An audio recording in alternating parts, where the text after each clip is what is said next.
on WXK22.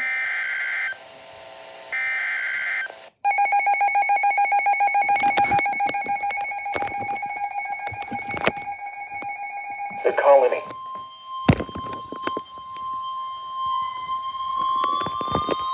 The National Weather Service in Norman has issued a severe thunderstorm warning for southern Bryan County in southeastern Oklahoma until 9:15 p.m. Central Standard Time.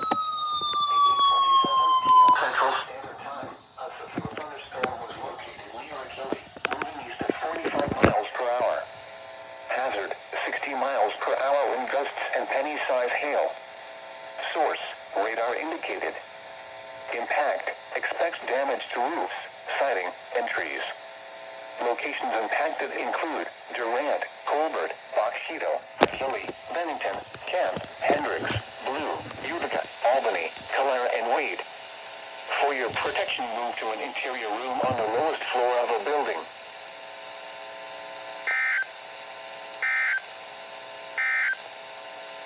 You are listening to NOAA. All hazards